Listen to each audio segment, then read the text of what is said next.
Start ಆ್ಯಂಡ್ಸ್ ವೀಕ್ಷಕರೆಲ್ಲರಿಗೂ ನನ್ನ ನಮಸ್ಕಾರಗಳು.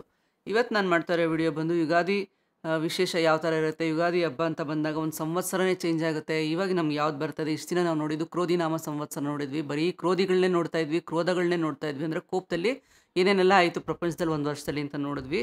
ಇನ್ನು ಈ ಕ್ರೋಧಿನಾಮ ಹೋಗ್ಬಿಟ್ಟು ನಮಗೆ ಬರ್ತಾ ಇರೋವಂಥ ನೆಕ್ಸ್ಟ್ ಸಂವತ್ಸರ ಯಾವ ರೀತಿ ಇರುತ್ತೆ ಅಂತ ನೋಡೋದಾದರೆ ವಿಶ್ವಾವಸು ಸಂವತ್ಸರ ಅಂತ ಹೇಳ್ತೀವಿ. ನೆಕ್ಸ್ಟ್ ಬರ್ತಾ ಇರೋವಂಥದ್ದು ವಿಶ್ವಾಸದಲ್ಲೇ ವಿಷ ಇದೆ, ಬಟ್ ವಿಶ್ವಾವಸುವಲ್ಲಿ ನಮಗೇನಾದರೂ ಒಳ್ಳೇದಾಗಲಿ ಅಂತ ನಾವು ಹಾರೈಸೋಣ. ಅದೇ ರೀತಿಯಲ್ಲಿ ಒಳ್ಳೇದೇ ಆಗಲಿ ಅಂತ ನಾವು ಈ ಒಂದು ಯುಗಾದಿಯಿಂದ ಬೇಡ್ಕೊಳ್ಳೋಕೆ ಸ್ಟಾರ್ಟ್ ಮಾಡ್ಕೊಳ್ಳೋಣ. ಇನ್ನು ವಿಶ್ವಾವಸು ಸಂವತ್ಸರ ಅಂತ ಬಂದಾಗ ಈ ವಿಶ್ವಾವಸು ಅನ್ನುವಂಥದ್ದು ಪರಶುರಾಮನ ತಮ್ಮನ ಹೆಸರು ಅಂತ ಹೇಳೋವಂಥದ್ದಾಗುತ್ತೆ. ಆ ರೀತಿಯಲ್ಲಿ ನೋಡುವಾಗ ಈ ವರ್ಷ ನಮ್ಮ ಒಂದು ಏನಾಗುತ್ತೆ ಅಂತ ನೋಡೋದಾದರೆ, ಈ ವರ್ಷ ನಮ್ಮ ಒಂದು ಇಂಡಿಯಾಗೆ ಏನಾಗುತ್ತೆ ಅಂತ ನಾವು ನೋಡೋದಾದರೆ, ಅಥವಾ ವರ್ಲ್ಡ್ ಅಂತ ನೋಡೋದಾದರೆ ನಮಗೇನಾಗುತ್ತೆ ಅಂತ ನೋಡೋದಾದರೆ, ಈ ಒಂದು ಸಂವತ್ಸರದಿಂದ ನಮಗೆ ಮೊದಲನೇದಾಗಿ ಎಲ್ರಿಗೂ ಯುಗಾದಿ ಹಬ್ಬದ ಹಾರ್ದಿಕ ಶುಭಾಶಯಗಳು ಅಂತ ಹೇಳ್ತೀನಿ. ಯಾಕಂದರೆ ಪ್ರತಿಯೊಬ್ಬರು ನಂಗೆ ತುಂಬ ವಿಶ್ ಮಾಡ್ತಾ ಇರ್ತೀರಾ. ಇನ್ನೂ ಹಬ್ಬ ಒಂದು ವಾರ ಇದ್ದಂಗೆ ಸ್ಟಾರ್ಟ್ ಮಾಡ್ಕೊಂಡಿರ್ತೀರಾ. ನಿಮ್ಮೆಲ್ರಿಗೂ ಒಳ್ಳೇದಾಗಲಿ. ಯುಗಾದಿ ಹಬ್ಬ ಯುಗದ ಆದಿ ಯುಗಾದಿ ಒಳ್ಳೇದು ಮಾಡಿರಿ, ಒಳ್ಳೇದು ಮಾಡಲಿ ಎಲ್ರಿಗೂ ಅಂತ ಕೇಳ್ಕೊಳ್ತೀನಿ. ಆ ರೀತಿಯಲ್ಲಿ ನೋಡೋದಾದರೆ ನಾರ್ತ್ ಅಮೇರಿಕಲ್ಲಿ ಸ್ವಲ್ಪ ಮಟ್ಟಿಗೆ ಅರ್ಥಕ್ವೇಕ್ ಆಗುವಂಥದ್ದನ್ನು ನಾವು ನೋಡ್ತೀವಿ. ಲಾಟ್ ಆಫ್ ಬ್ಲಡ್ ಶೆಡ್ ಅಂದರೆ ತುಂಬ ರಕ್ತ ಹರಿಯುವಂಥದ್ದು, ಸಾವಾಗುವಂಥದ್ದು ನಾವು ನೋಡ್ತೀವಿ. ಆ ರೀತಿಯಲ್ಲಿ ಸೆಂಟ್ರಲ್ ಗೌರ್ಮೆಂಟಲ್ಲಿ ಲೀಡರ್ಶಿಪ್ ಏನಾದರೂ ಬದಲಾವಣೆ ಆಗ್ಬೋದಾ ಅಂತ ನಾವು ನೋಡೋದಾದರೆ, ಮೋದಿಯವರು ಅಥವಾ ಬೇಡ ನನಗೆ ಅಂತ ಏನಾದರೂ ಚೇಂಜ್ ಮಾಡ್ಕೊಳ್ಳೋದು, ಅಥವಾ ಅವರಿಗೆ ರಿಟೈರ್ಮೆಂಟ್ ಮಾಡ್ಕೊಳ್ತೀನಿ ನಂಗೆ ಬೇಡವೇ ಬೇಡ ಅಂತ ಚೇಂಜ್ ಆಗುವಂಥದ್ದು ಎಕ್ಸ್ಪೆಕ್ಟ್ ಮಾಡ್ಬೋದು ಅಂತ ನಾನು ಅಂದ್ಕೊಂಡಿದ್ದೀನಿ. ಯಾಕಂದರೆ ಅವರ ಒಂದು ಚಾರ್ಟ್ ನೋಡುವಾಗ, ಗ್ರಹಗತಿಗಳ ಬದಲಾವಣೆಗಳು ನೋಡುವಾಗ, ಈ ಒಂದು ಶನಿಯ ಬದಲಾವಣೆ, ಗುರು ಬದಲಾವಣೆ ಇದೆಲ್ಲ ನೋಡುವಾಗ ಸೆಪ್ಟೆಂಬರ್ ಮೇಲೆ ಸ್ವಲ್ಪ ಮಟ್ಟಿಗೆ ಏನಾದರೂ ಸೆಂಟ್ರಲ್ ಗೌರ್ಮೆಂಟಲ್ಲಿ ಲೀಡರ್ಶಿಪ್ ಬದಲಾವಣೆ ಆಗ್ಬೋದಾ ಅಂತ ನಾವು ನೋಡ್ಬೋದು. ಆ ರೀತಿಯಲ್ಲಿ ಸ್ವಲ್ಪ ಮಟ್ಟಿಗೆ ಕೋಸ್ಟಲ್ ಏರಿಯಾಸಲ್ಲಿ ಸುನಾಮಿ ಆಗುವಂಥದ್ದು, ಆಂಧ್ರ ಪ್ರದೇಶ ಇರ್ಬೋದು, ಒಡಿಶಾ ಇರ್ಬೋದು, ಸ್ವಲ್ಪ ಮಟ್ಟಿಗೆ ಸುನಾಮಿ ಆಗಬಹುದು ಅಂತ ತೋರಿಸ್ತಾ ಇದೆ. ಆ ರೀತಿಯಲ್ಲಿ ಸೊ ಅದೇ ನಾನು ಹೇಳಿದ್ನಲ್ಲ, ಸಡನ್ ಫಾಲ್ ಆಫ್ ಗೌರ್ಮೆಂಟ್ ಅಂತಂದರೆ ರಿಟೈರ್ಮೆಂಟ್ ತೊಗೋಬೋದು ಮೋದಿ, ಅಥವಾ ಏನೋ ಅವ್ರ ಮನಸ್ಸಿಗೇನೋ ನೋವಾಗುತ್ತೋ ಅಥವಾ ಬೇಜಾರಾಗುತ್ತೋ, ಬೇಡ ಅನ್ನೋಂಥದ್ದು ಆಗಬಹುದು ಅಂತ ನಾನು ನೋಡ್ತಾ ಇದ್ದೀನಿ. ಅದೇ ರೀತಿಯಲ್ಲಿ ಸ್ಟಾಕ್ ಮಾರ್ಕೆಟ್ ಸ್ವಲ್ಪ ಫಾಲ್ ಆಗುವಂಥದ್ದಿದೆ. ಎಚ್ಚರಿಕೆಯಿಂದ ಇನ್ವೆಸ್ಟ್ಮೆಂಟ್ ಮಾಡಿ, ಹಣ ಕಳ್ಕೊಬೇಡಿ ಅಂತ ಹೇಳ್ತೀನಿ. ಇದು ಒಂದು ರೀತಿಯಲ್ಲಿ ನಿಮಗೇನಪ್ಪ ಅಂದರೆ ಒಂದು ಭವಿಷ್ಯ ಅಂತ ನಾವು ನೋಡೋದಾದರೆ ಈ ರೀತಿ ಆಗುತ್ತೆ. ಇನ್ನು ಮಳೆಗಳ ಬಗ್ಗೆ ಎಲ್ಲ ಹೇಳಿದ್ದೀನಿ ನಾನು. ಕಮ್ಮಿ ಮಳೆ ಆಗುವಂಥದ್ದು ದುರ್ಭಿಕ್ಷ ಕಾಲ ಅಂತ ಹೇಳ್ತೀನಿ. ಸ್ವಲ್ಪ ಮಟ್ಟಿಗೆ ಮಳೆ ಕಮ್ಮಿ ಆಗುತ್ತೆ ಅಂತ ಅನ್ಸುತ್ತೆ ಈ ವರ್ಷ.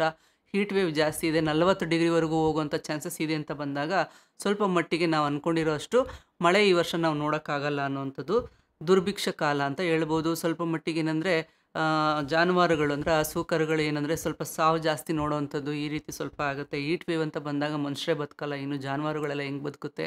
ಸ್ವಲ್ಪ ಮಟ್ಟಿಗೆ ದುರ್ಭಿಕ್ಷದ ಕಾಲ ಶುರುವಾಗ್ತಾ ಇದೆ ಅಂತ ನಾವು ನೋಡೋವಂಥದ್ದಾಗತ್ತೆ. ಆ ರೀತಿಯಲ್ಲಿ ನೋಡುವಾಗ ನಾವು ಏನೇನು ಯಾವ್ಯಾವ ರಾಶಿಗೆ ಒಳ್ಳೆಯದಾಗುತ್ತೆ, ಈ ಯುಗಾದಿ ಯಾವ್ಯಾವ ರಾಶಿಗೆ ಏನೇನು ಕೊಡುತ್ತೆ ಅಂತ ನೋಡೋದಾದರೆ, ಮೊದಲನೇದಾಗಿ ಮೇಷರಾಶಿ. ನಿಮ್ಮ ನಿರೀಕ್ಷೆಗೆ ಮೀರಿದಂಥ ಶುಭ ಫಲ ನಿಮ್ಗೆ ದೊರೆಯುತ್ತೆ. ಆದರೆ ಸ್ವಲ್ಪ ಆರಂಭಿಸಿದ ಕಾರ್ಯಗಳೇನಿರುತ್ತೆ, ಸ್ಟಾರ್ಟ್ ಮಾಡಿರೋಂಥ ಕೆಲಸ ಕಾರ್ಯಗಳು ಸ್ವಲ್ಪ ನಿಧಾನ ಆಗುವಂಥದ್ದಾಗುತ್ತೆ. ಸ್ವಲ್ಪ ಮಟ್ಟಿಗೆ ಏನಂದರೆ ಒಂಚೂರು ಟೈಮ್ ಹೋಗಬೇಕು, ಮುಂದೆ ತಳ್ಕೊಂಡು ಹೋದಾಗೆ ನಿಮಗೆ ಒಳ್ಳೆ ರಿಸಲ್ಟ್ಸ್ ಈ ವರ್ಷ ಇರುತ್ತೆ. ಅದರಲ್ಲಿ ಹಣದ ಒಂದು ಅಭಿವೃದ್ಧಿ ಏನಾಗುತ್ತೆ, ಅದೇ ರೀತಿಯಲ್ಲಿ ಖರ್ಚು ಜಾಸ್ತಿ ಆಗ್ತಾ ಹೋಗುತ್ತೆ ಅಂತ ಹೇಳ್ತೀನಿ. ಆ ರೀತಿಯಲ್ಲಿ ನೋಡಿದಾಗ ಸ್ವಲ್ಪ ಅತಿಯಾದ ಆಸೆನ ಕಮ್ಮಿ ಮಾಡ್ಕೊಳ್ಳಿ ಅಂತ ಹೇಳ್ತೀನಿ. ಆ ರೀತಿಯಲ್ಲಿ ನಿಮ್ಮ ಒಂದು ಆಸೆ ನಿರೀಕ್ಷೆಗಳನ್ನ ಸ್ವಲ್ಪ ಕಮ್ಮಿ ಮಾಡಿಕೊಂಡು ಬರೋವಂಥ ದುಡ್ಡನ್ನ ಸುಮ್ಮನೆ ಖರ್ಚು ಮಾಡದೆ ಉಳಿಸ್ಬೇಕು ಅಂತ ಹೇಳ್ತೀನಿ. ಯಾಕಂದರೆ ನಾವು ಯುಗಾದಿಯಲ್ಲಿ ನೋಡೋ ಅಂಥದ್ದೇ ಎಲ್ರಿಗೂ ಗೊತ್ತಿರುವಂಥದ್ದು ಆದಾಯ ಲೆಕ್ಕ, ಈ ರೀತಿಯಲ್ಲಿ ನಾವು ನೋಡ್ತಾ ಹೋಗ್ತೀವಿ ಅಂತ. ಆ ರೀತಿಯಲ್ಲಿ ಸ್ವಲ್ಪ ಕಮ್ಮಿ ಮಾಡ್ಕೊಳ್ಳಿ ಅಂತ ಹೇಳ್ತೀನಿ. ಆ ರೀತಿಯಲ್ಲಿ ನೆಕ್ಸ್ಟು ವೃಷಭ ರಾಶಿಗೆ ಬರುವಂಥದ್ದು ಏನಂತಂದರೆ, ಸ್ವಲ್ಪ ಕೌಟುಂಬಿಕ ಕಲಹಗಳೇನಾದರೂ ಇದ್ದರೆ ಅದೆಲ್ಲ ಒಳ್ಳೆಯದಾಗುವಂಥದ್ದು ಇರ್ಬೋದು. ಅಥವಾ ಅಣ್ಣ ತಮ್ಮ ಅಕ್ಕ ತಂಗಿ ಕಿತ್ತಾಡ್ಕೊಂಡಿರ್ತೀರ, ಅಪ್ಪ ಅಮ್ಮ ದೂರ ಹೋಗಿರ್ತಾರೆ, ಆ ರೀತಿ ಹೊಂದಾಣಿಕೆ ಇರ್ಬೋದು. ಇನ್ನು ಗಂಡ ಹೆಂಡತಿ ಏನಾದರೂ ದೂರ ಆಗಿರ್ತೀರ ಅಂತಂದರೆ ಆ ರೀತಿಯಲ್ಲಿ ಹೊಂದಾಣಿಕೆ ನೋಡೋವಂಥದ್ದು.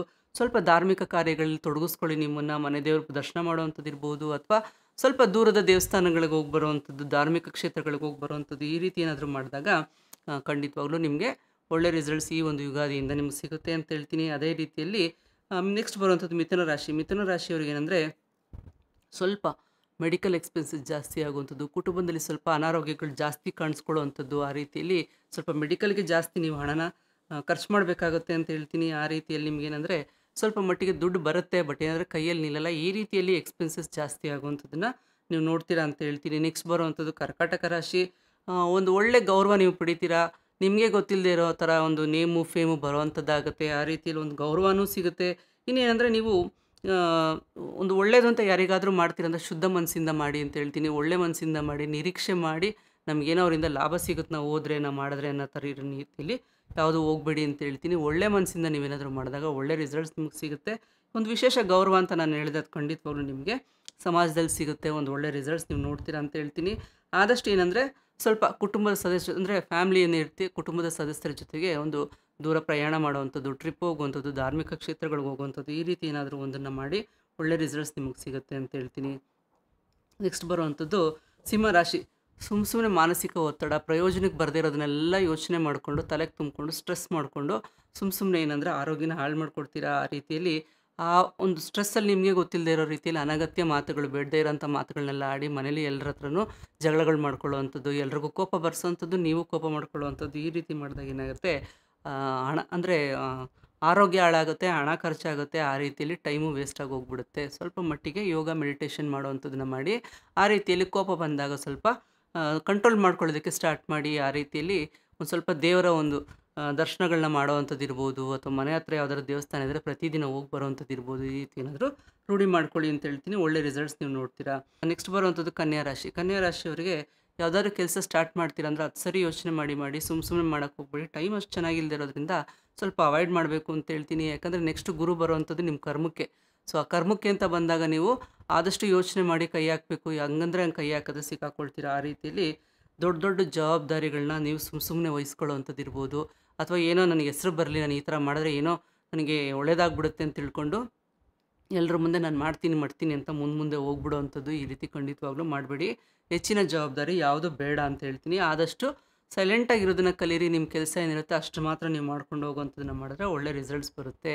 ತುಲಾ ರಾಶಿಯವ್ರಿಗೆ ಏನಪ್ಪ ಅಂತಂದರೆ ನಿಮಗೆ ಇವಾಗ ನೆಕ್ಸ್ಟ್ ಏನಂತಾರೆ, ಉದ್ಯೋಗದಲ್ಲಿ ಒಂದು ಬಡ್ತಿ ಇರ್ಬೋದು, ಅಂದರೆ ಪ್ರಮೋಷನ್ ಇರ್ಬೋದು, ಅಥವಾ ಸ್ಯಾಲ್ರಿ ಹೈಕ್ ಆಗುವಂಥದ್ದು ಇರ್ಬೋದು, ಇನ್ನೊಂದು ಒಳ್ಳೇದೇನಾದರೂ ಕೆಲಸಗಳು ಅಂದರೆ ಆಪರ್ಚುನಿಟೀಸ್, ಜಾಬ್ ಆಪರ್ಚುನಿಟೀಸ್ ಬರುವಂಥದ್ದು ಇರ್ಬೋದು. ಈ ರೀತಿ ಇರುತ್ತೆ.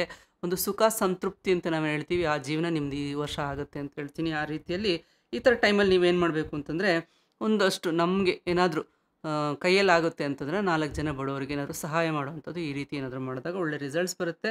ಆರೋಗ್ಯದಲ್ಲಿರ್ಬೋದು, ಕುಟುಂಬದಲ್ಲಿರ್ಬೋದು ತುಂಬ ಒಳ್ಳೆಯದಿದೆ. ಏನೂ ಅಂಥ ತೊಂದರೆಗಳಿಲ್ಲ. ಸೊ ತುಲಾ ರಾಶಿಯವ್ರಿಗೆ ಒಳ್ಳೆಯದಿದೆ. ನೆಕ್ಸ್ಟ್ ವೃಶ್ಚಿಕ ರಾಶಿ. ವೃಶ್ಚಿಕ ರಾಶಿಯವ್ರಿಗೆ ಏನಪ್ಪ ಅಂದರೆ ಉತ್ತಮ ಆದಾಯ, ಅಂದರೆ ತುಂಬ ಚೆನ್ನಾಗಿ ಆದಾಯ ನಿಮಗೆ ಬರ್ತಾ ಇರುತ್ತೆ.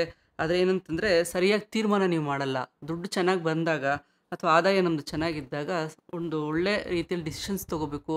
ಒಂದು ಒಳ್ಳೆಯ ಪರ್ಫೆಕ್ಟ್ ಒಂದಾಗಿ ಡಿಸಿಷನ್ ತೊಗೊಳ್ಳೋದನ್ನು ನಾವು ಅಭ್ಯಾಸ ಮಾಡ್ಕೋಬೇಕು. ಆ ರೀತಿ ನೀವು ತೊಗೊಳ್ಳಿಲ್ಲ ಅಂತಂದರೆ ಏನಾಗುತ್ತೆ ಅಂದರೆ, ನೀವು ಅಂದ್ಕೊಂಡಿದ್ದೇನೂ ನಡೆಯೋದಿಲ್ಲ. ಅಂದ್ಕೊಂಡಿದ್ದೇ ಒಂದು, ಆಗಿದ್ದೇ ಒಂದು ಅನ್ನೋ ಥರ ಆಗಿ ಬಂದಿದ್ದ ದುಡ್ಡನ್ನ ಇನ್ಯಾವುದಕ್ಕೂ ಅಂತ ಇಟ್ಟಿದ್ದು ಇನ್ಯಾವುದಕ್ಕೂ ಖರ್ಚಾಗಿ ಹೋಗ್ಬಿಡುತ್ತೆ. ಅದರಿಂದ ಪರ್ಫೆಕ್ಟ್ ಪ್ಲ್ಯಾನಿಂಗ್ ಬೇಕು, ಪರ್ಫೆಕ್ಟ್ ಡಿಸಿಪ್ಲಿನ್ ಬೇಕು. ಪರ್ಫೆಕ್ಟಾಗಿ ನೀವೇನಾದರೂ ಮಾಡಬೇಕಂದ್ರೆ ಡಿಸಿಷನ್ ತೊಗೋಬೇಕು. ಈ ರೀತಿ ಮಾಡಿದಾಗ ಈ ವರ್ಷ ನಿಮಗೂ ಕೂಡ ತುಂಬ ಚೆನ್ನಾಗಿದೆ ಅಂತ ಹೇಳ್ತೀನಿ.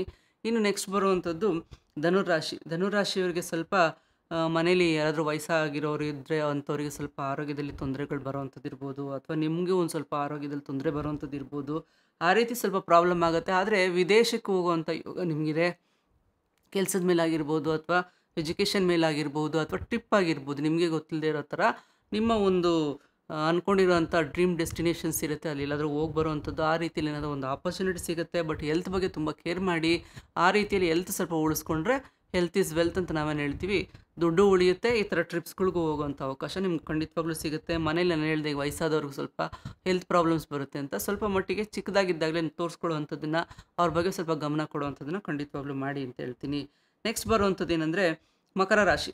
ಮಕರ ರಾಶಿಯಲ್ಲಿ ದಿಢೀರಂಥ ಜೀವನದಲ್ಲಿ ಸಣ್ಣ ಪುಟ್ಟ ಬದಲಾವಣೆಗಳು ನಿಮಗಾಗುತ್ತೆ. ಒಳ್ಳೆ ಬದಲಾವಣೆಗಳೇ ಆಗುತ್ತೆ, ಒಳ್ಳೆ ರಿಸಲ್ಟ್ಸೇ ನಿಮಗೆ ಸಿಗುತ್ತೆ. ಆ ರೀತಿಯಲ್ಲಿ ಒಂದು ಏನಾದರೂ ಒಂದು ನಮ್ಮಿಂದ ಯಾರಿಗಾದರೂ ಒಳ್ಳೇದಾಗುತ್ತೆ ಅಂತ ಬಂದಾಗ ನಮ್ಮ ಕೈಲಿ ಎಷ್ಟಾಗುತ್ತೆ ಅದನ್ನು ಒಳ್ಳೇದು ಮಾತ್ರ ಮಾಡೋಣ ಅಂತ ಹೇಳ್ತೀನಿ. ಆ ರೀತಿಯಲ್ಲಿ ನಿಮಗೂ ಅಂಥ ಆಪರ್ಚುನಿಟಿ ಬರುತ್ತೆ. ಯಾರಿಗಾದರೂ ಸ್ವಲ್ಪ ಒಳ್ಳೇದು ಮಾಡಬೇಕು ಅಂತ ಬಂದಾಗ ಒಳ್ಳೇದು ಮಾಡಿ. ಹಣ ಕೊಡೋವಂಥದ್ದು ಇರ್ಬೋದು, ಅಥವಾ ಏನೋ ಜಾಮೀನು ಆಗುವಂಥದ್ದು ಇರ್ಬೋದು. ಆ ರೀತಿ ಒಳ್ಳೆತನ ಖಂಡಿತವಾಗ್ಲೂ ಬೇಡ. ಸಿಕ್ಕಾಕೊಳ್ಳೋಂಥ ಒಳ್ಳೆತನ ಅಂಥದ್ದು ಬೇಡ. ನಮ್ಮಿಂದ ಏನಾದರೂ ಆಗುವಂಥ ಒಳ್ಳೆ ಕೆಲಸ, ಯಾರಿಗಾದ್ರೂ ಕೆಲಸ ನಮಗೆ ಗೊತ್ತಿರೋರು ಕೊಡಿಸೋವಂಥದ್ದು ಇರ್ಬೋದು, ಅಥವಾ ಇನ್ನೊಂದು ಏನೋ ಒಂದು ಏನಾದರೂ ಮಾಡೋದಕ್ಕೆ ಒಳ್ಳೆಯದಾಗಿದ್ದರೆ, ನಿಮ್ಮ ಕೈಲಿ ಸಾಧ್ಯವಾಗಿದ್ದರೆ ಮಾತ್ರ ಅಂಥ ಒಂದು ಒಳ್ಳೆ ಕೆಲಸನ ಖಂಡಿತವಾಗ್ಲೂ ಮಾಡಿ. ತುಂಬ ಒಳ್ಳೆ ರಿಸಲ್ಟ್ಸ್ ಇರುತ್ತೆ. ಬಾಕಿ ಯಾವುದಾದ್ರು ಕೆಲಸಗಳೆಲ್ಲ ಉಳ್ಕೊಂಡಿದ್ರೆ ಅದೆಲ್ಲ ಪೆಂಡಿಂಗ್ ಕೆಲಸಗಳೆಲ್ಲ ಸರಿ ಹೋಗುತ್ತೆ, ನಿಮಗೆ ಕರೆಕ್ಟಾಗುತ್ತೆ, ಎಲ್ಲ ಸಾಲ್ವ್ ಆಗುತ್ತೆ. ಏನೇ ಕ್ವೆಶನ್ಸ್ಗಳಿರ್ಬೋದು ನಿಮ್ಮ ಜೀವನದಲ್ಲಿ, ನಿಮಗೆ ಗೊತ್ತಿಲ್ಲದೇ ಇರೋ ರೀತಿಯಲ್ಲಿ ಎಲ್ಲೋ ಕಷ್ಟಕ್ಕೆ ಸಿಕ್ಕಾಕೊಂಡು ಎಲ್ಲೋ ಏನೋ ಆಗಿರುತ್ತೆ, ಅದೆಲ್ಲ ಕ್ಲಿಯರ್ ಆಗ್ತಾ ಬರುತ್ತೆ. ಮಕರ ರಾಶಿಯವ್ರಿಗೆ ತುಂಬ ಒಳ್ಳೆ ರಿಸಲ್ಟ್ಸ್ ಇದೆ. ಆ ರೀತಿಯಲ್ಲಿ ನೋಡುವಾಗ ನೆಕ್ಸ್ಟ್ ಕುಂಭರಾಶಿಯವರಿಗೆ ವಿದ್ಯಾರ್ಥಿಗಳಿಗೆ ತುಂಬ ಒಳ್ಳೆ ರಿಸಲ್ಟ್ಸ್ ಇದೆ. ಕುಂಭರಾಶಿಯ ಒಂದು ವಿದ್ಯಾರ್ಥಿಗಳೇನಿರ್ತಾರೆ, ಎಕ್ಸಾಮ್ಸು ಇರ್ಬೋದು, ಮತ್ತು ಕ್ಯಾಂಪಸ್ ಸೆಲೆಕ್ಷನ್ಸ್ ಇರ್ಬೋದು, ಇದರಲ್ಲೆಲ್ಲ ತುಂಬ ಒಳ್ಳೆ ರೀತಿಯಲ್ಲಿ ಜಾಯ್ನ್ ಆಗಿಬಿಡುವಂಥದ್ದು, ಒಳ್ಳೆ ಆಪರ್ಚುನಿಟಿ ಸಿಗುವಂಥದ್ದು, ಒಳ್ಳೆ ಮಾರ್ಕ್ಸ್ ಬರುವಂಥದ್ದು. ಆ ರೀತಿಯಲ್ಲಿ ಏನಾದರೂ ಒಳ್ಳೆ ರಿಸಲ್ಟ್ಸ್ ನಿಮಗೆ ನಡೆಯುತ್ತೆ ಅಂತ ಹೇಳ್ತೀನಿ.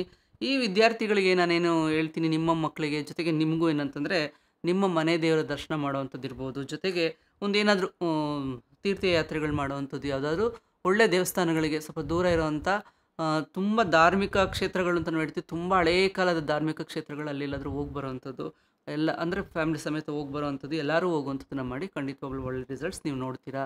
ನೆಕ್ಸ್ಟ್ ಕೊನೆಯದಾಗಿ ಬರುವಂಥದ್ದು ಮೀನರಾಶಿ. ಮೀನರಾಶಿಯವ್ರಿಗೆ ಏನಂದರೆ ನಿಮ್ಮ ಜೀವನದಲ್ಲಿ ಸ್ವಲ್ಪ ಸಣ್ಣ ಪುಟ್ಟ ಬದಲಾವಣೆಗಳು ಬರುತ್ತೆ, ಅದನ್ನು ನೀವು ಒಪ್ಕೊಳ್ಳೋಕ್ಕೆ ಇಷ್ಟನೇ ಪಡೋದಿಲ್ಲ. ಯಾವುದಿರುತ್ತೋ ಅದಕ್ಕೆ ನೇತಾಡ್ಕೋಬೇಕು ಅಂತ ಅಂದ್ಕೊಂಡಿರ್ತೀರಾ.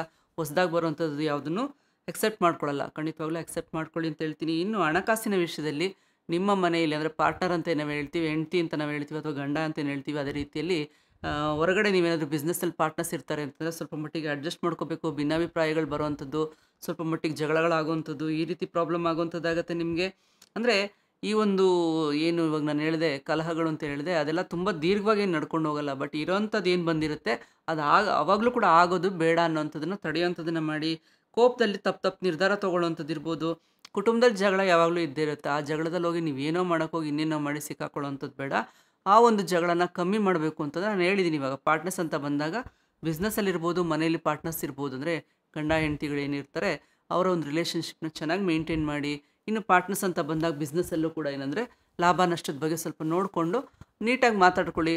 ಸಣ್ಣ ಪುಟ್ಟ ಒಂದು ಕಲಹಗಳು ಬೇಡ ಅಂತ ಹೇಳ್ತೀನಿ. ಆ ರೀತಿಯಲ್ಲಿ ಜೀವನದಲ್ಲಿ ಸಣ್ಣ ಪುಟ್ಟ ಬದಲಾವಣೆ ಬರುತ್ತೆ. ಖಂಡಿತವಾಗ್ಲೂ ಒಪ್ಕೊಳ್ಳಿ, ನಿಮ್ಮ ಜೀವನ ಚೆನ್ನಾಗಿರುತ್ತೆ. ಏನಂದರೆ ಸಾಧ್ಯವಾದಷ್ಟು ವೃದ್ಧಾಶ್ರಮಗಳಿಗೆ, ಅನಾಥಾಶ್ರಮಗಳಿಗೆ ಏನಾದರೂ ನಿಮ್ಮ ಕೈಲಾಗುವಂಥ ಸೇವೆಗಳನ್ನ ಆದಷ್ಟು ಮಾಡಿ ಅಂತ ಹೇಳ್ತೀನಿ. ಯಾವಾಗಲೂ ಯಾಕೆ ನಾನು ಅನಾಥಾಶ್ರಮಗಳು, ವೃದ್ಧಾಶ್ರಮಗಳೇ ಹೇಳ್ತೀನಿ ಅಂದರೆ, ನಮ್ಮ ಮನೇಲಿ ಒಬ್ಬರು ಯಾರಾದರೂ ವಯಸ್ಸಾಗಿರೋರು ಇದ್ದರೆ ಅವ್ರನ್ನ ನೋಡ್ಕೊಳ್ಳೋಕ್ಕೆ ನಮಗೆ ಕಷ್ಟ ಆಗುತ್ತೆ. ಅವ್ರು ಅಷ್ಟು ಜನಗಳನ್ನ ಸಾಕ್ತಿರ್ತಾರೆ, ಅಷ್ಟು ಜನಗಳನ್ನ ಮೇಂಟೈನ್ ಮಾಡೋವಂಥದ್ದು ಇರ್ಬೋದು, ಊಟ ಇರ್ಬೋದು, ಅವರಿಗೆ ಮಾತ್ರೆಗಳಿರ್ಬೋದು, ಅಂದರೆ ವೈದ್ಯಕೀಯ ಖರ್ಚುಗಳು ಎಲ್ಲ ನೋಡ್ಕೋಬೇಕು ಅಂದರೆ ತುಂಬ ಕಷ್ಟ ಆಗುತ್ತೆ ಅಂತ ಅವ್ರು ಮಾಡ್ತಿರ್ತಾರೆ. ಅಂದರೆ ಗ್ರೇಟ್ ಅಂತ ಹೇಳ್ತೀನಿ. ನಿಮ್ಮ ಕೈಲಾದಷ್ಟು ಎಲ್ಲರೂ ಕೊಡಿ ಅಂತ ಹೇಳ್ತೀನಿ. ಇಂಥ ರಾಶಿಯವರೇ ಕೊಡಬೇಕು, ಇವರೇ ಕೊಡಬೇಕು ಅಂತ ನಿಮ್ಮ ಕೈಲಿ ಏನಾಗುತ್ತೆ, ಒಂದು 5 kg ಅಕ್ಕಿ ಕೊಡೋಕ್ಕಾಗುತ್ತಾ ಕೊಡಿ. ಯಾವುದಾದ್ರೂ ಅನಾಥಾಶ್ರಮ ಇರ್ಬೋದು, ನಿಮ್ಮ ಮನೆ ಹತ್ರ ವೃದ್ಧಾಶ್ರಮಗಳಿರ್ಬೋದು, ಸಾಧ್ಯವಾದಷ್ಟು ಕೊಡಿ. ವೃದ್ಧರಿಗೆ ಆದಷ್ಟು ವೈದ್ಯಕೀಯ ಖರ್ಚುಗಳೇ ಜಾಸ್ತಿ ಇರುತ್ತೆ. ಅನಾಥಾಶ್ರಮಗಳಲ್ಲಿ ಚಿಕ್ಕ ಮಕ್ಕಳು ಇರ್ತಾರೆ, ಅವ್ರಿಗೆ ಊಟದ ಒಂದು ಅವಶ್ಯಕತೆ ಜಾಸ್ತಿ ಇರುತ್ತೆ. ನೋಡಿಕೊಂಡು ನಿಮ್ಗೆ ಯಾರು ಅವೈಲಬಿಲಿಟಿ, ನಿಮಗೆ ಹತ್ರದಲ್ಲಿ ಯಾರಿದ್ದಾರೆ ಅದಕ್ಕೆ ತಕ್ಕಂಗೆ ನಿಮ್ಮ ಕೈಲಿ ಏನಾಗುತ್ತೆ ಖಂಡಿತವಾಗ್ಲೂ ಕೊಡ್ತಾ ಬನ್ನಿ.